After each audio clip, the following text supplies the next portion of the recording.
It's great to be with you and to continue our journey in this exciting project for the Annapolis Valley region.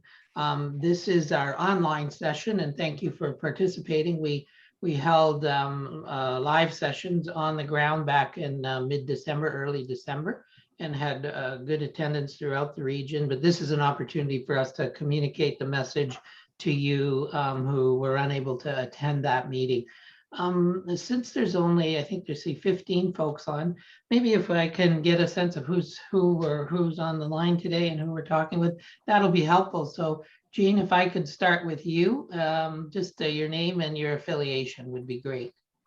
My name is Jean Leung, and I'm with the Tides Contemporary Art Gallery on Exhibition Street in Kentville. Great, welcome. Councillor Paula. Paula Huntley, Councillor in Town of Kentville. And Liz. Hi, I live in Windsor, and I'm working with community groups to reserve a piece of land next to Fort Edward Historic Site for community use. Excellent. Isabel? I'm Isabel Luce. I'm in Greenwood, and I'm on the board of the Charles McDonald Concrete House in Somerville. Great. Bridget? Hi, I'm Bridget Havercroft of Bridget Havercroft Photography, and I live in Sheffield Mills and Canning, and hopefully we'll have some representation for whatever you might think. Great. Welcome. Thank Leslie you. and Kevin?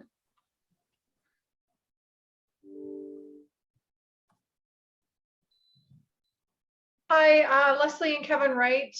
We purchased the Larkin Loon Bed and Breakfast in Annapolis Royal in November of this year, and just wanting to see what kind of you're going to bring to sort of help to increase tourism after COVID. Great. Well, welcome. Andrew? Hey, good afternoon, Richard. Can you hear me okay? Yes. Perfect. Good afternoon, Richard. Good afternoon, folks. My name is Andrew Stevens. I'm the manager of tourism and culinary programs at Nova Scotia Community College. It's lovely to be here with you all, and I'm excited to hear what's going on with this project. Great. Welcome, Andrew. Thank you. Katie? Good afternoon. My name is Katie Brett. I'm the Economic Development Officer with the Town of Berwick. And Corey? So my name is Corey Levy. I have been around in lots of different capacities in the Valley. I'm very excited to announce I just went back to my old job before COVID with events. So I'm working with Darwin Event Group. So we do very, very large scale events. And in the Valley here, the Katie Craft Expo.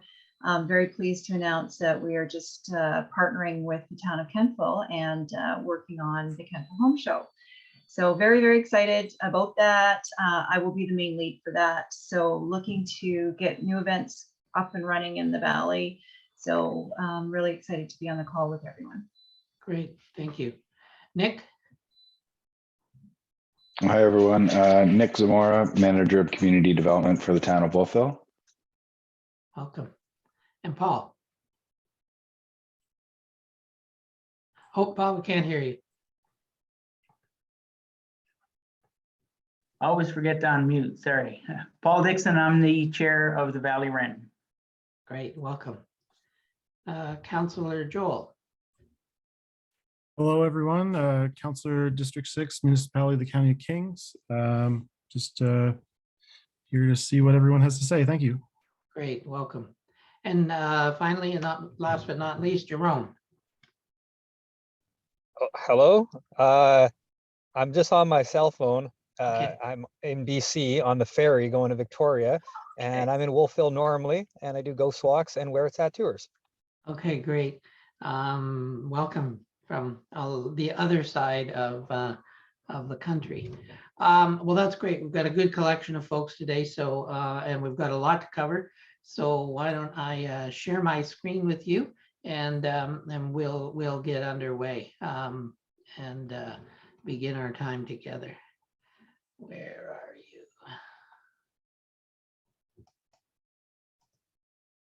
There you are. Great. And I think you should all be able to see that. Somebody tell me if you can see that. That would be great. Good to go? Yes. Yes. Okay, great. Thank you for that.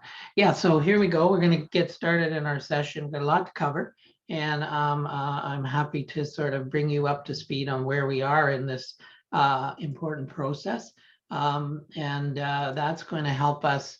All of your involvement, your questions today will help us continue the process of making sure we're, as someone said, ready to go when things get back to normal. But before I get into it, it's probably important sort of to set the stage. What is the landscape in which we're working with right now, and what's going to impact our ability to build back in the future? So let's take a look at what I call the planning context. There's without a doubt the realities of what's going on in the world, what's going on in a number of sectors, but in particular, the tourism sector within Canada, within Nova Scotia is something that has changed dramatically. So it has been redefined for us. So we need to consider that as we move forward. Just to speak to the impact that the pandemic has had on the global industry, McKinsey & Company, along with Skift Research, an international research firm that specializes in the travel and hospitality sector, came out with an industry report back in September. But out of that, I noted this quote, that as travel volumes are returning in many parts of the world, and we were seeing an uptick in travel coming into the fall last year, but that prolonged battle has really resulted in severe shocks to the travel services across all sectors. Operational capacity has been strained, staffing challenges are widespread, the airline complaints are up, rental cars are hard to come by in all parts of the world. And one that particularly concerns me is hotel amenities and services remain substantially pared down. And I think the broader sector, whether it's food and beverage and our attractions, our ability to give customers the kind of experiences that they've come to enjoy has been challenged. And so that's a reality, not just in Nova Scotia, just not in the Annapolis Valley, but globally. And so we need to consider that as we move forward. Some of you may be familiar with CBRE, a national firm that specializes in primarily the roofed accommodation sector and real estate, in ownership and sales of roofed accommodation, annually produce a forecast. And the industry waits for that forecast, typically comes out late in the fall or late in September. And so while here we are in February, these numbers are still worth noting as we move forward in our planning process. We can see, if we look at the 2019 number, that we had a total of 121 million overnight visits to Canada, to and within Canada in 2019. Domestic business was at just almost 38 million overnight visitors. And so there's where we were in terms of 2019. CBR's forecast for 2021 shows something interesting that really has happened only for the first time, where we have surpassed our 2019 numbers with domestic travelers. So that's been encouraging. And I'm sure many of you saw more Canadians this past year than maybe before. We look at the US market, which is a US important market for many across the country, and in particular in Nova Scotia. We saw in 2019 just over 16 million overnight visitations nationally. And then again, CBR is projecting we won't surpass that number until fiscal year 2023. So a bit of a lag behind our domestic numbers. And then when we look all along the board from all sources of business, again, we will not get back to 2019 levels according to CBR's projections until 2023. So a little bit of a work to do to build back to where we were. And part of the work we will do will make sure that we're capturing our share of that rebounding back to those kind of levels. When we look at the national accommodation forecast, we can see what happened in 2019, that nationally roofed accommodations had occupancy of 65%, $163 average daily rate, and a $106 revenue per available room. Well, when we look forward, CBRE is projecting we're not going to get back to those levels until 2025. And while this was in the fall, we saw some uptick and late in the fall through the end of the year, that may impact this projection. But even if it does by a year or two, we're looking at a bit of a long-term build back, getting back to where we want to be. CBRE also looks at major markets. In Atlantic Canada, they provide this forecast for us. The occupancy in 2019 within the major market of Halifax was at 70%, average daily rate of 155, and revenue per available room at 108. And again, they're forecasting for 2022, which is a projected number, that will only achieve 52% occupancy in the city of Halifax and a rate of 124. So a far cry from where we were in 2019. But again, building back is going to be important. Destination Canada are national marketing organizations who traditionally takes the message of travel to Canada outside of our borders, but during COVID has included communications to Canadians.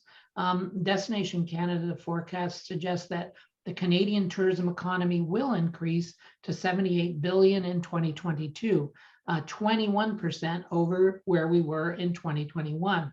However, still 26% below our 2019 numbers nationally.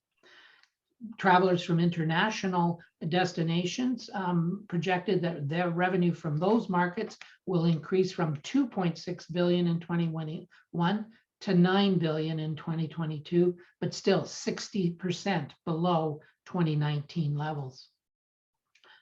Statistics Canada suggests, the numbers that I looked at back in the fall, that spending by international visitors will remain at historic lows. And in fact, when we look at what happened in travel to and within Canada in 2021 through June of 2021, domestic spending within the sector accounted for 97% of overall spending. And that's well above where we were pre-pandemic, where Canadians were only spending, accounted for 73% of spending within the sector. That's something that is going to continue, and thank goodness Canadians have rebounded and are more interested in traveling domestically. We suspect that that will continue through 2022. Destination Canada also considers what's happening through search, and in particular their partners at Google. And so they work with Google to understand what are people searching for as it relates to travel. They grabbed a snapshot in November of 2020 just to give us a sense of what's happening. But worldwide searches for trips to Canada was 200% higher than in November of 2020. And search by Canadians for travel in Canada was 135% higher than again in that period of November 2020. So November, people thinking maybe next year, where will I travel? And so we see that there's both interest in Canada internationally, but also traveling within Canada will continue at the pace we saw last year and maybe even higher. So that's good news for us as we move forward. As we went into the last quarter of last year, there was optimism in the market. Things were rebuilding, and then we were faced with something late in the year, another variant, Omicron, hit, and that has had impact on where we are rebuilding strategies. One of the good things to note is that our Canadian tourism our first ministers have met as recent as January 20th, well aware of the pressures that the sector is facing. They came together to come up with recovery strategies, recovery programs to help the sector recover. And specifically, they're focusing on three things. First of all, collaborating to address the challenges posed by workforce shortages. So you who are operating in the sector, no doubt, have experienced that. Secondly, addressing access issues to the destination, primarily air access from destinations around the world and within Canada. We've seen a decline in the capacity of airline seats from various markets around the world, but also domestically, slowly rebuilding, but it'll take some time for that seat capacity to fully rebound. But that's something that our governments are certainly aware of and will be working towards. And then finally, promoting economic growth, specifically around sustainable tourism, events that take place across the country, and Indigenous-led experiences will be a focus of the work that our first ministers will do, including your minister in Nova Scotia. So that's somewhat encouraging. Destination Canada, since the pandemic began, has been tracking what we call travel sentiment. Maybe some of you are aware of this data. You're welcome to and freely available to access this data. Just go to the Destination Canada website, the partner website, and they weekly release a newsletter. So you want to make sure you're getting that, and all kinds of other reports that will help shape your thinking as you plan for the future. But in terms of travel sentiment, they ask Canadians in particular, 1,000 Canadians every week, how safe do you feel to travel? And so I've been monitoring these numbers over the last year or so as the pandemic waged on, and we've seen some interesting things.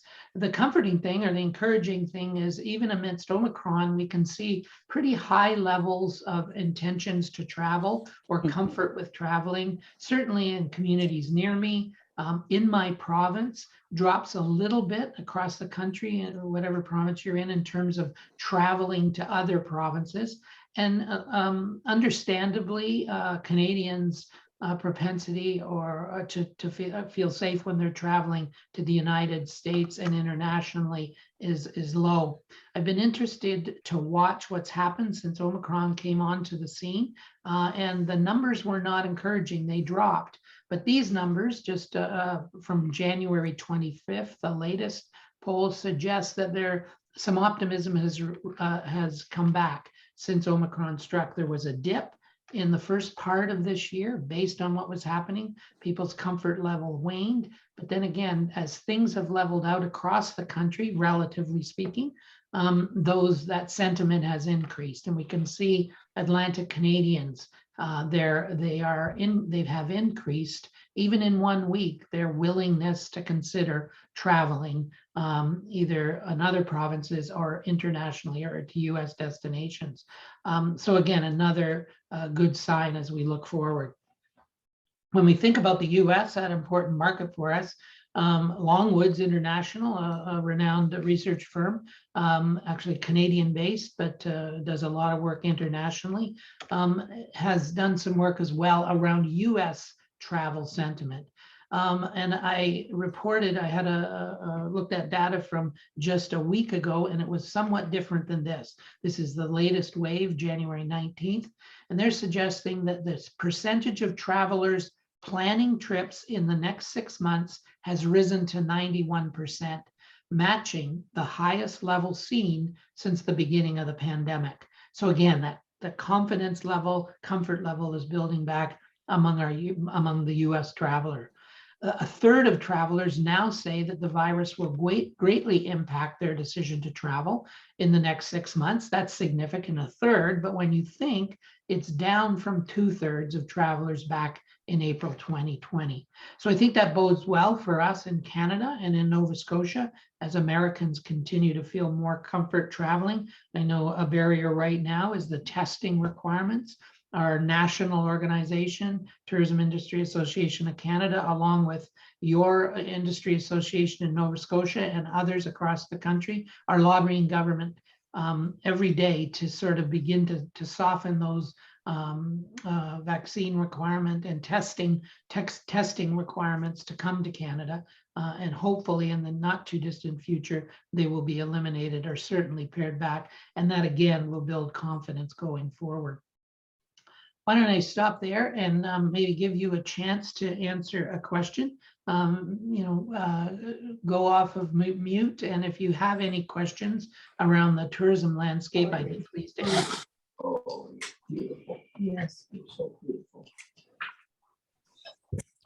I wouldn't say I had a question, more that what I've noticed, because I do have an Airbnb attached to my home. And during the first year of COVID, I had a lot of very local travelers using it because we have a swimming pool. It was the only place that was open for people to use. Local travelers, did you say? Yeah, it was a lot of local. Yes. I even had somebody come from Kentville, and I lived, like, it was 10 minutes away, and they came to stay. Wow. But what I've noticed is that I had people booking last year for this year, and I'm already at 75% capacity booking for the whole season, right into October. So, Where are they coming from? yeah, and they're coming from all parts of Canada. Oh, good. Yeah, yeah. So I've got a lot of people coming from all parts of Canada, which is great. To have bookings right into October for me is pretty good, pretty good. So I do feel that people are prepared to travel, but obviously within Canada. I myself, coming from England, we wanted to go home for a funeral, and when we figured out the things that we had to do to go from place to place because of the flights we'd have to get, and all of the different provinces that would want, they'd want this PCR test or this test or that test. And in the end, we felt it just wasn't worth risking bringing something to people to England or bringing something back for us. So that's what stopped us doing international travel. And that was with, a very close family member's funeral. So, if that is stopping me from traveling, I think there is very much a lot of very nervous people still. Mm-hmm. Good. Any other thoughts or questions?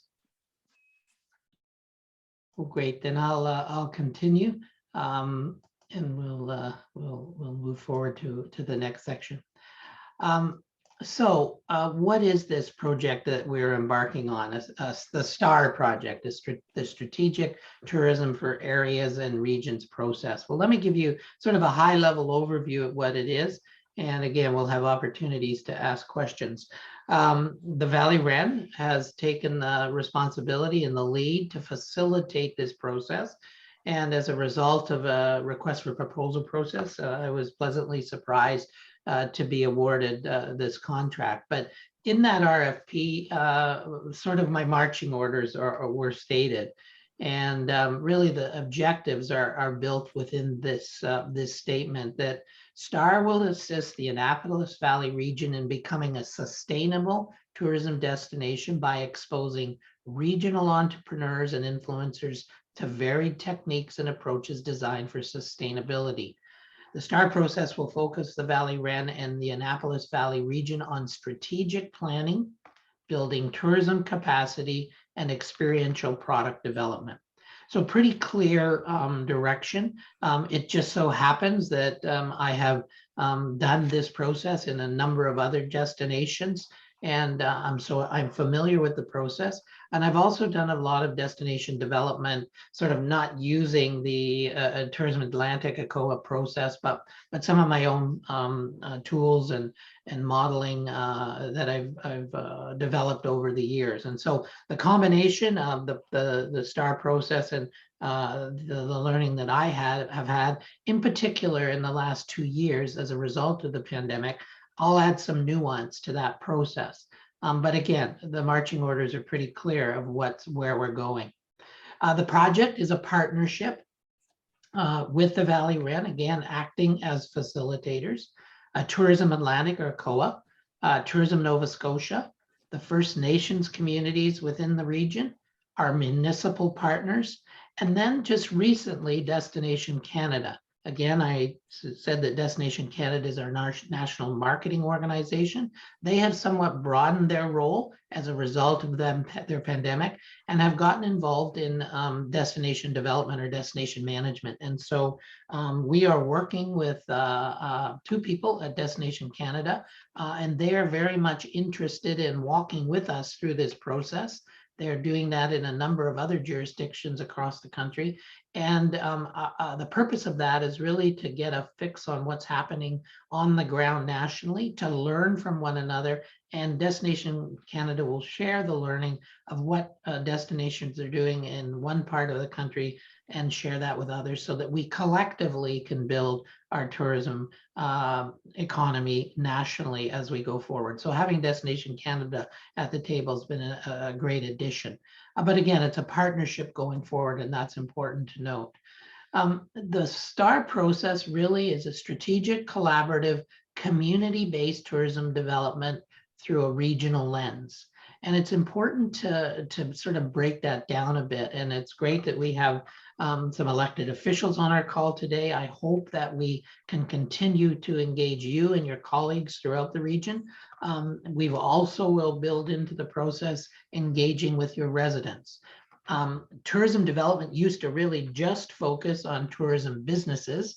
That's where the business was and the sector was, and that's where the development went. But now, more and more, we're recognizing that community-based development is more important and more successful. When residents, when the municipality understands, engages, and contributes to that development process, we're much more successful. And we're seeing that more and more and more, because tourism impacts a community in very positive ways, but sometimes it can impact it in negative ways. And so having a collective voice at the table, industry and the community, is going to ensure our success. So that's really what we're doing. And then we're looking at the entire region.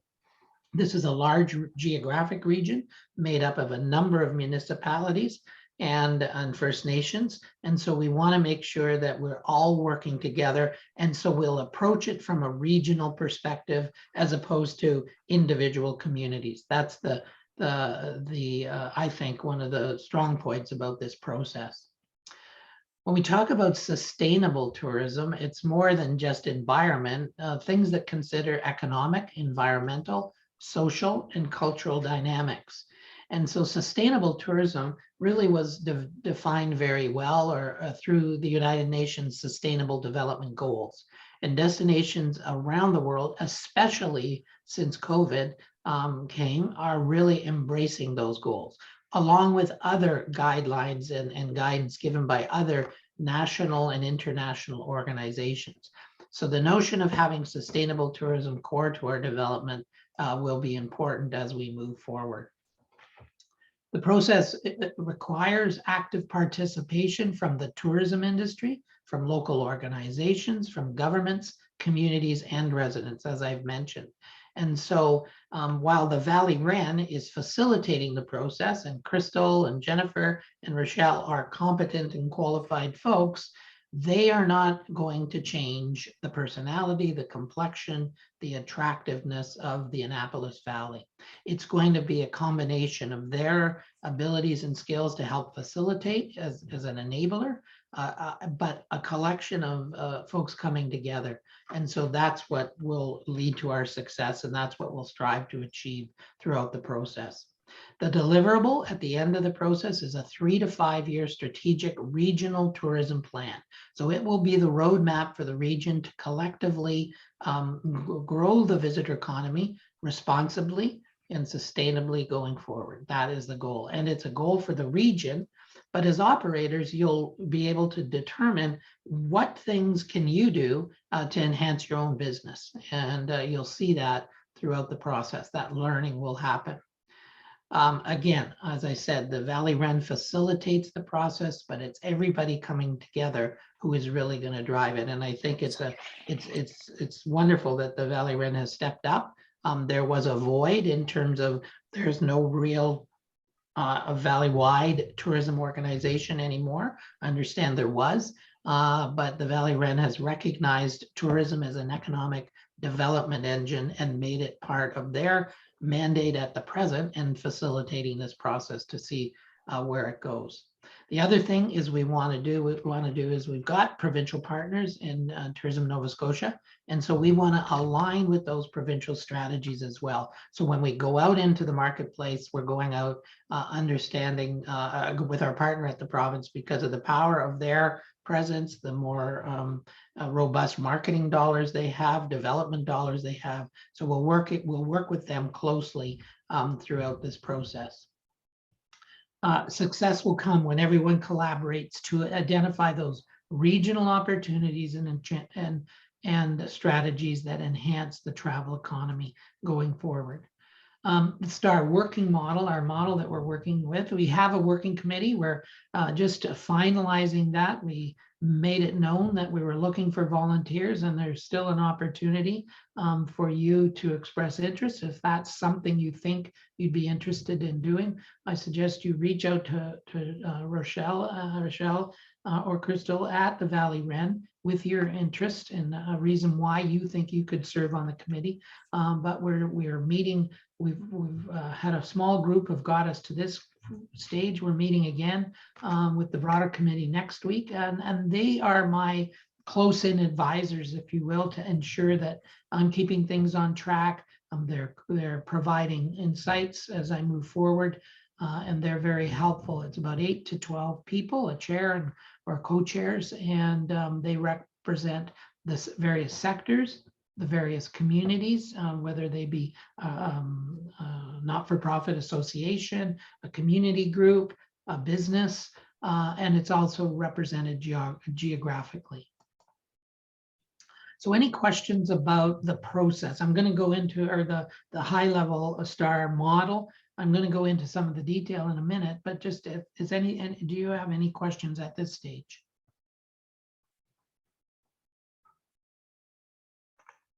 I have a comment if I can bring it up. Sure, go ahead. I don't know if you remember us from the December meeting. I was the one to put my hand up about 25 times asking and commenting. We moved here from Port Alberni, BC, Canada, from Vancouver Island. Yes, I ran a social enterprise restaurant for a better part of 10 years and also worked extensively in the tourism industry. I was also commissioned by the city of Port Alberni to do work studies on business models in our community. They were greatly ill-informed of their assets. They become very complacent about business running itself and had lost track of everything. I feel that part of the model that I worked out, which was basically trying to discern and identify the different levels of businesses and the structures of them that were in our community to help guide them, because we had some areas that we were fairly overabundant in and others that we were completely lacking in. And we didn't create an overall model of a community that would be interesting and drive the economy, especially with the tourism models. So with COVID and the loss of a lot of the local community businesses that we tended to think were always going to be there, but people have either retired from it becoming just too much work, or someone's changed because the cost or running the business was too high. We were shocked when we moved here that a lot of the businesses that everybody here thought were still in a business were actually closed, and they had no clue.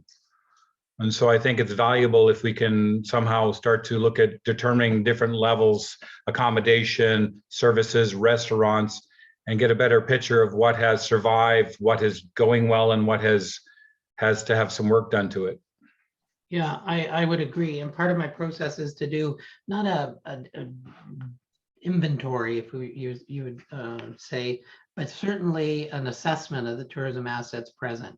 And I have an exhaustive list that the Valley Wren has provided, and slowly I'm going through and validating that these businesses are still there. I use an online sort of desk-based research methodology.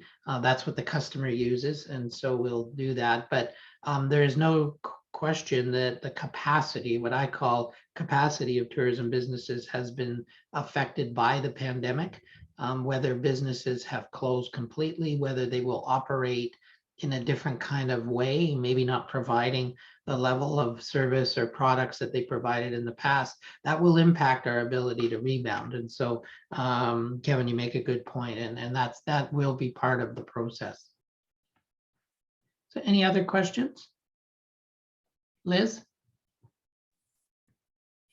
Yeah, thanks. Could you give like a really simple example of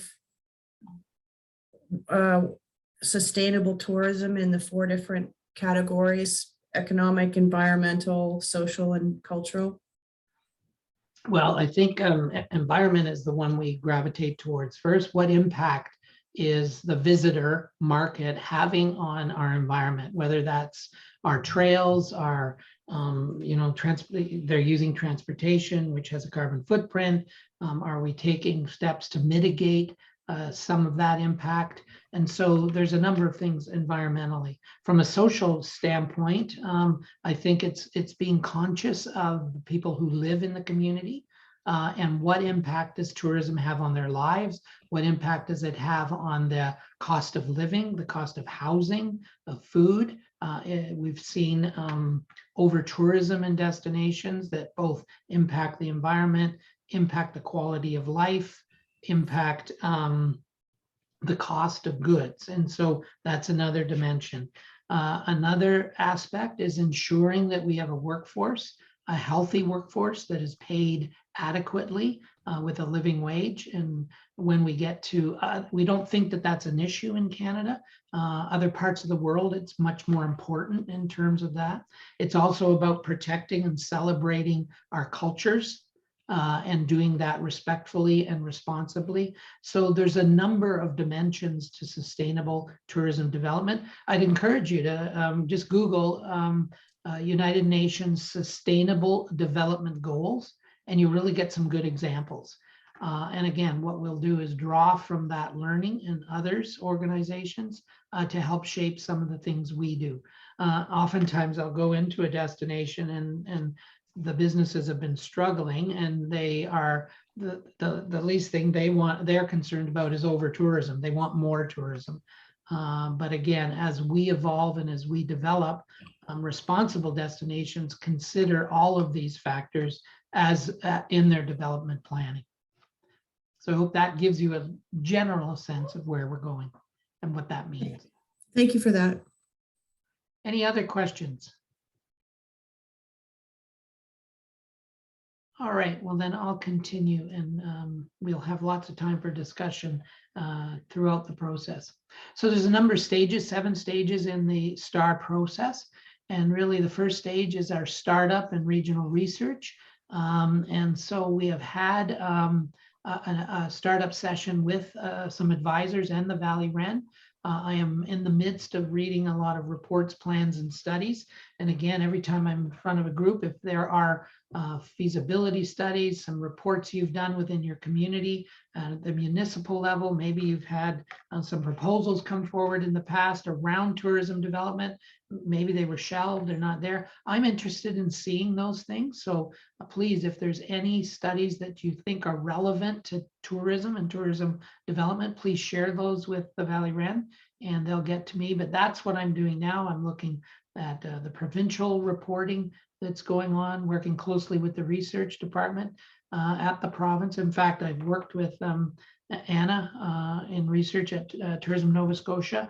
The way the regions geographically is broken up doesn't support us getting data that's specific to the Valley Wren, Annapolis Valley boundaries. And so Anna and her team are doing a subset analysis to give me some information around visitor patterns, where they come from, how long they stay, those kind of things, as all and for specifically for our geography, as well as accommodation data. So all of that research is helping me get a really good picture of what's happening locally, provincially, nationally, and globally as we move forward.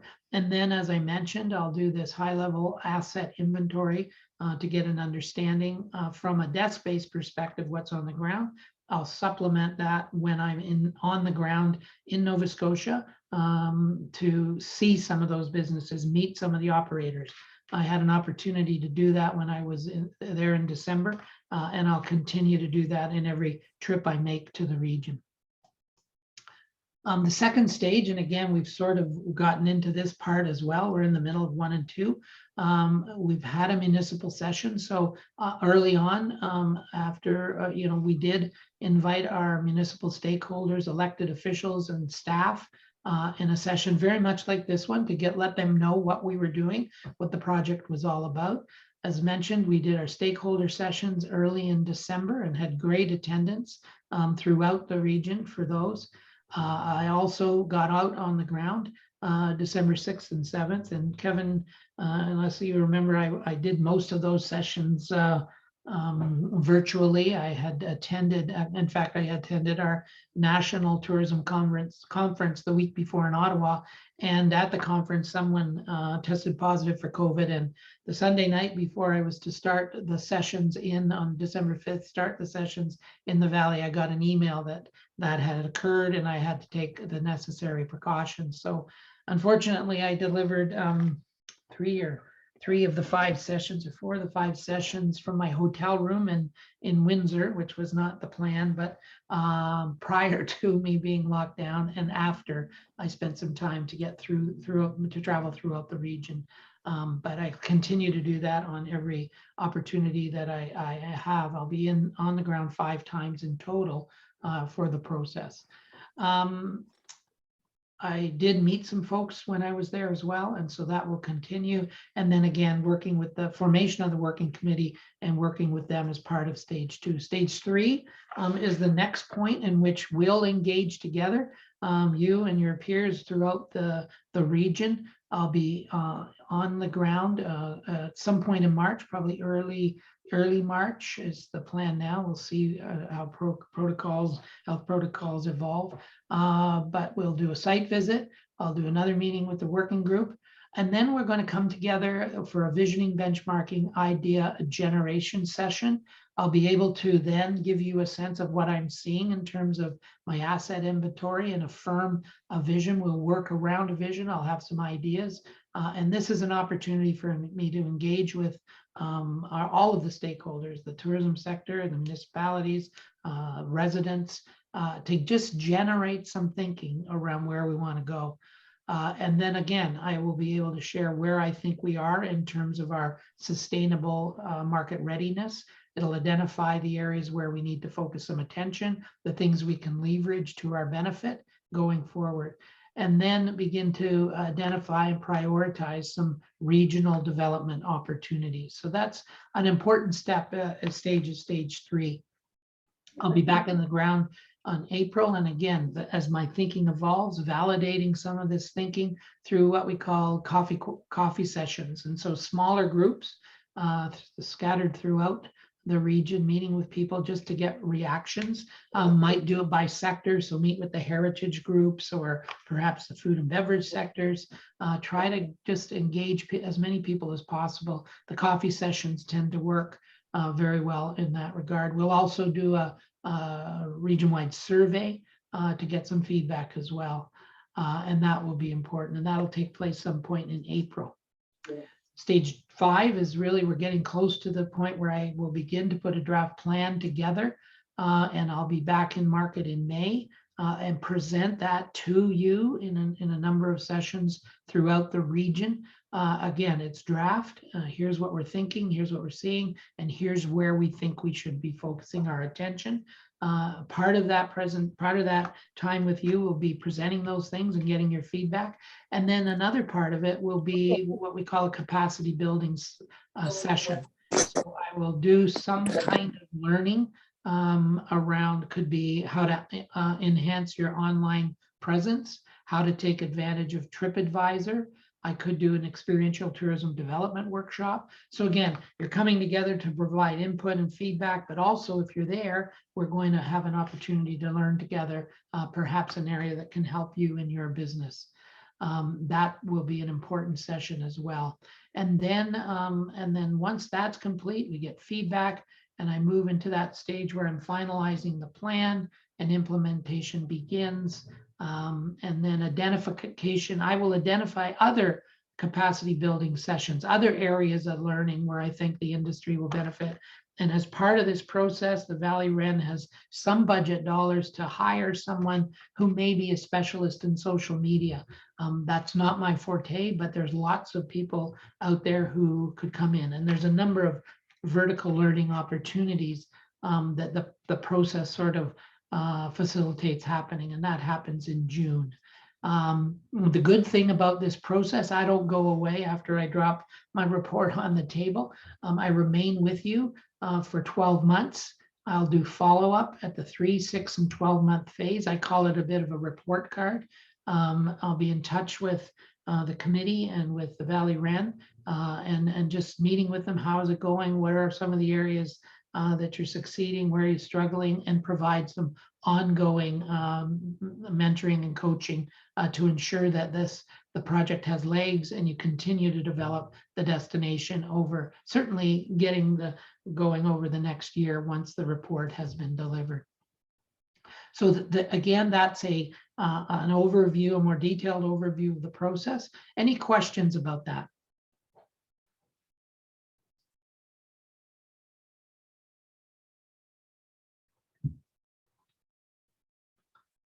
All right, well, hearing none, I think we'll move into sort of what I call is the final stage of our time together today. I'm interested in hearing from you and around your expectations.